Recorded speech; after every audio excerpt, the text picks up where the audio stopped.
Olá, meus amigos, um dia de muita paz para todos nós. Hoje, exatamente 12 de maio de 2023, estamos nós reunidos para estudarmos a obra Ave Cristo.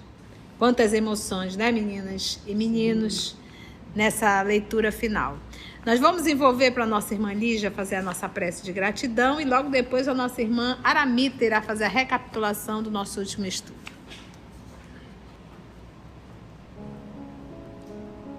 Mestre amigo Jesus, agradecemos por poder estar mais uma vez aqui, bebendo dessa fonte da água viva. Agradecemos o amparo dos amigos espirituais que tutelam nossa atividade. Agradecemos por poder estar vendo exemplos e podendo comparar com nossas atitudes nesses romances que emanam. Que eles possam sempre contribuir para o nosso crescimento individual, para a nossa moralização, para que, baseado nas histórias narradas por Emmanuel e psicografada pelas abençoadas mãos de Chico Xavier, nós possamos nos basear para aprender a amar. Graças vos damos, Senhor.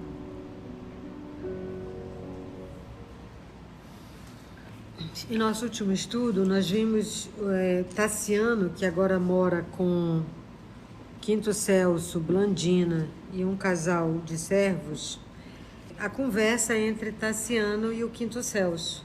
E o Quinto Celso está, de uma forma amorosa, educando, né, o Tassiano, que ele vai estar aprendendo os ensinamentos do Quinto Celso, de humildade, de carinho, porque ele também está vendo agora que a situação dele já se modificou, né? Então está se modificando e ele está aguardando, né, do Galba as notícias que vão vir de Roma e o que será do destino dele, porque ele não tem direito a nada, né? A Helena morreu, agora está esperando a morte do Vetúrio e ele está aguardando isso e justamente ele estava falando isso, de humildade e da igualdade entre senhores e escravos, e ele sempre achando ainda que os patrícios têm que ter uma condição diferente, e o Celso questiona para ele isso, se os servos e os escravos eram diferentes para o céu do que os patrícios. Então vamos lá. A morte da esposa e o desagrado da parentela situavam-no à beira de total empobrecimento econômico. Aguardava do cunhado e genro o último golpe, que Galba casou com a filha dele, a Lucila. Vamos ver como é que está essa menina. Não tardaria, talvez, a conhecer a dolorosa condição dos homens sentenciados à subserviência, na subalternidade e na sombra. Ia ter que trabalhar, né? Em semelhante curva da caminhada na terra, experimentava o sopro da adversidade a enregelar-lhe o coração. Ou seja, o coração ficou o quê? Gelado, gelado, gelado. Teria bastante fé nos dias incertos que se avizinhavam? As observações do filho adotivo acordavam-lhe na alma esses cruciantes pensamentos. Empalideceu ligeiramente e considerou. Porque Quinto Celso aqui falando, olha, a dor do pobre é a mesma dor do rico, né? Dói do mesmo jeito, né? Então... Sim, sim. As tuas ponderações são apreciáveis. Contudo, não podemos olvidar que a nossa existência permanece estruturada sobre o alicerce das classes. Não mudou muito não, gente. O ideal seria realmente que não houvesse essa diferença, mas na realidade existe. Eu me lembro de uma entrevista que eu vi há muito tempo atrás do Pat Adams, o o médico realmente, né, que deu origem ao filme. Ele inclusive conta que ele não ganhou $1 desse filme, nada. Só foi bom porque divulgou o trabalho e acabou várias pessoas. Mas uma coisa interessante, ele disse que no hospital, que ele é o diretor, o salário do médico é o mesmo salário de quem limpa. Todos têm o mesmo salário. Não tem diferença, porque ele diz que todos são importantes. E existe uma fila de profissionais querendo trabalhar lá. Então ele dizia assim, que a pessoa que varre, ele fazia esse movimento com as mãos, ganha o mesmo salário do médico. Não tem lá diferença. Então, ainda temos essa diferença muito grande, né? E todo mundo é importante no trabalho que faz, né?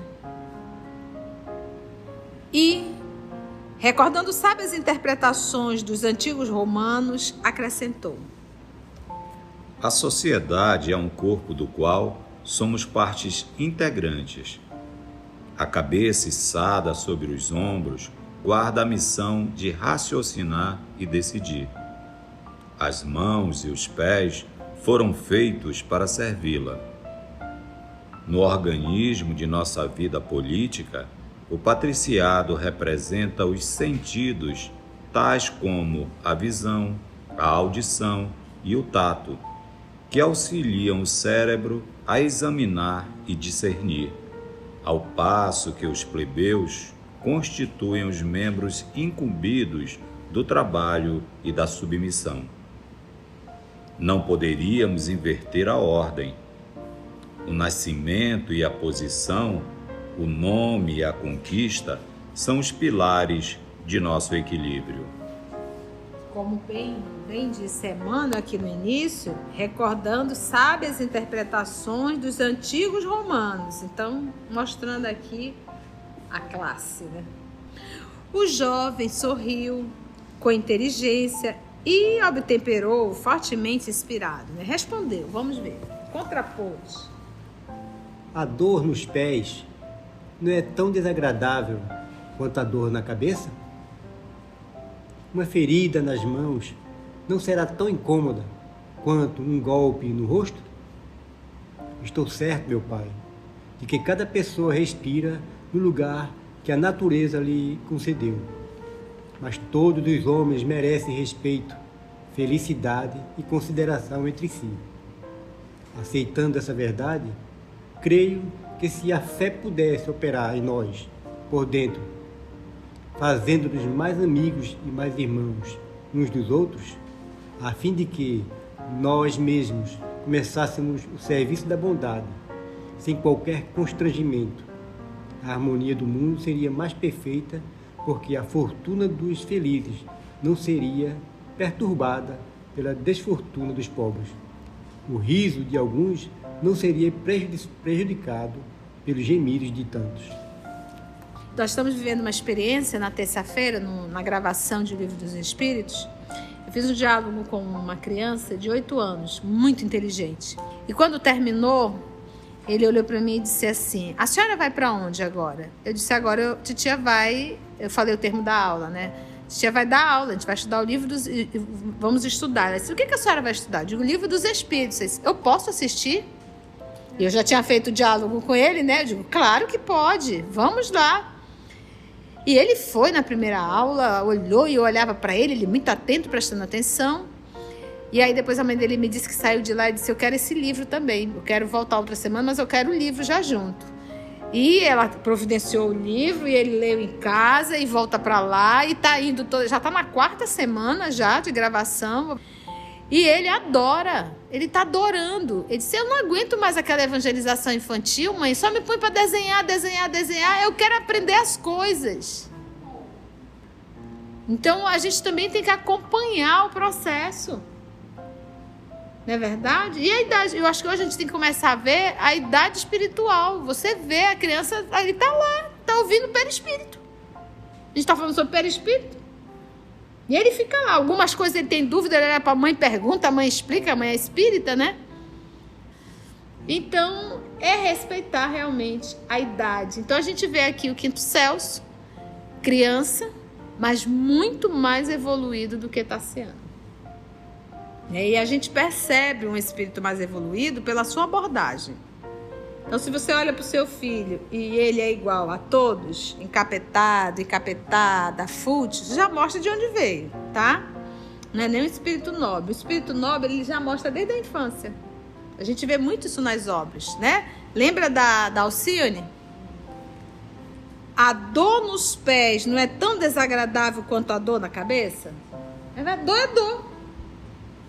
Né? A dor do pobre não é mais dolorosa ou menos dolorosa do que do rico. Ambos precisam de uma medicação para aliviar essa dor. Uma ferida nas mãos não será tão incômoda quanto um golpe no rosto? Estou certo, meu pai, de que cada pessoa respira num lugar que a natureza lhe concedeu. Ninguém está em nenhum lugar por um mero acaso. São experiências necessárias para o processo de evolução. Lhe concedeu, mas todos os homens merecem respeito, independente de onde nasceu. Felicidade e consideração entre si. Aceitando essa verdade, no dia que nós aceitarmos, creio que se a fé pudesse operar em nós por dentro, fazendo-nos mais amigos e mais irmãos uns dos outros, a fim de que nós mesmos começássemos o serviço da bondade sem qualquer constrangimento.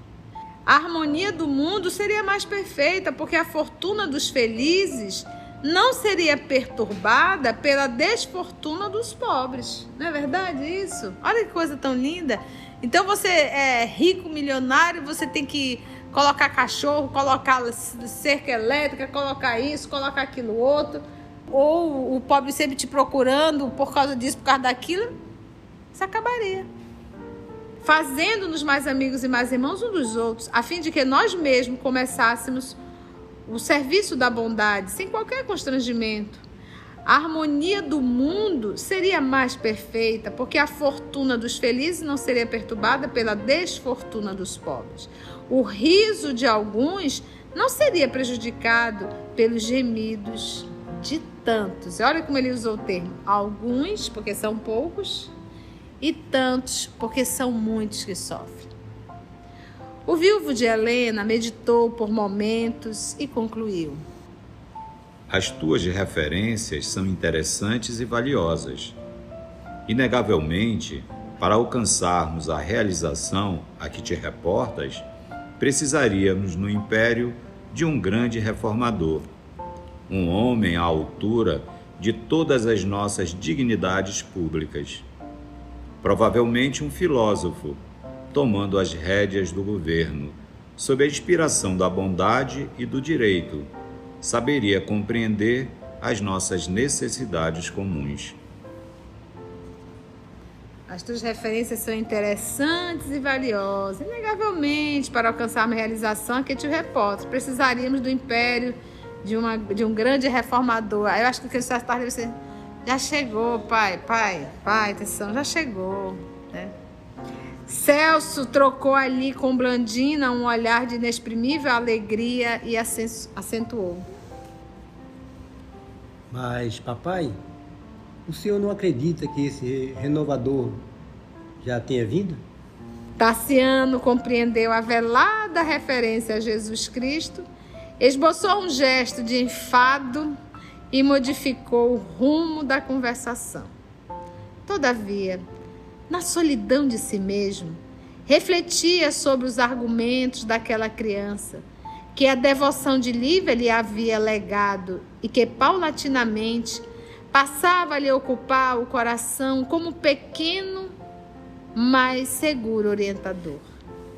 Várias semanas haviam transcorrido quando um correio de confiança da casa de Galba trouxe inquietantes notícias de Roma. Dignara-se Lucila escrever apenas à irmã, de modo a torturar o genitor com todo o fel de malquerença que lhe extravasava da alma. Por isso que Blandina é bem parecida com a Lucila? Não. Entendeu por que Lucila se afeiçoou à mãe e Blandina se afeiçoou ao pai? exigia que Blandina fosse morar na capital do império. Exigia. Em sua casa. Asseverando haver perdido a confiança no pai, que não quisera evitar o deplorável suicídio de Helena. Na cabeça dela, o pai se matou, a mãe se matou por causa do pai, e o pai poderia ter evitado e não evitou.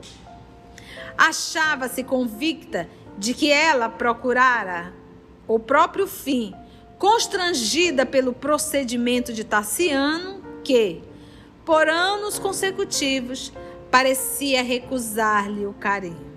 Olha a leitura dela. Notificava que o avô, acamado entre a enfermidade e o túmulo, resolvera vender todas as suas propriedades nas Galhas para que a família se desvencilhasse de recordações amargas, comunicando ainda que em breves dias o patrício Álcio Comúnio entraria na posse da vila, que Teódulo não mais voltaria e que, por isso, lhe aconselhava a mudança para Roma, sem mais tardar. Aguardaria, porém, uma resposta clara, a fim de incumbir Anacleta e outras servidoras de constituírem o séquito necessário, seguidores necessários, em viagem. Rogava a remessa de joias e lembranças maternas para o seu tesouro afetivo. E, por último, relacionava os interesses e as vantagens da transferência, enunciando a esperança de que Blandina, por lá, descobriria uma existência diversa, suscetível de curar-lhe todas as tristezas e abatimentos incompreensíveis. Olha como está Lucila. Essa malquerença da Lucila também, tia, porque ele não pôde explicar o motivo do suicídio da Helena, nem o abalo e o choque de que foi acometido Vetúrio. Ficou igual de novo quando a mãe morreu, o segredo, né? E nem a Anacleta conta, por isso que ela ficou com essa malquerença do pai, porque todas as suspeitas voltaram para ele. Tu viste que o Emmanuel fala no começo que em Lyon os amigos começaram a virar a cara para ele e a falar mal dele. Verdade, gente, é verdade. E ela também, como já não gosta do pai, não quis nem procurá-lo para tomar satisfação.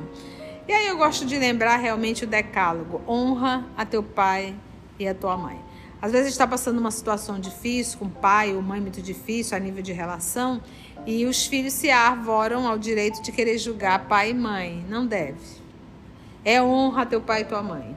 Então nós não temos esse direito, temos que respeitá-los e honrá-los. Se tem alguém, se eu posso chamar de alguém, mas não é, se existe uma força que tem o direito de julgá-los, é Deus. A nós, filhos, compete cuidarmos até o fim. Então, honra a teu pai e tua mãe. Então, ela poderia sim ter ido até o pai, saber o que estava acontecendo, o que houve, e até entender, mas, papai, por que você está longe da mamãe? O que está acontecendo? Porque isso poderia ter acontecido lá atrás, só que ela não teve interesse. Então, para ela, na verdade, está sendo muito cômodo isso. Por quê? Porque ela não ama, não respeita e por aí se vai.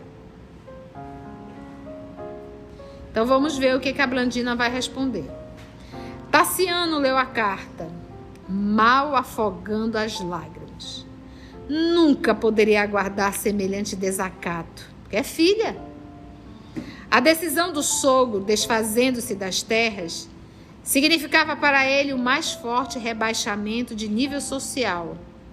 Entretanto, a miséria não lhe doía tanto quanto o ingrato conceito da filha. Lucila não possuía a mais leve razão de feri-lo, porque ele foi um super pai para ela. Lembrou-se, contudo, de Quinto Varro. Quem é Quinto Varro? Que agora é o Quinto Celso. O genitor desvelado que tudo lhe dera sem nada receber e, mais uma vez, ponderou quão amargo lhe fora o caminho no mundo. Enxugou o pranto, então não foi lágrimas não, foi pranto.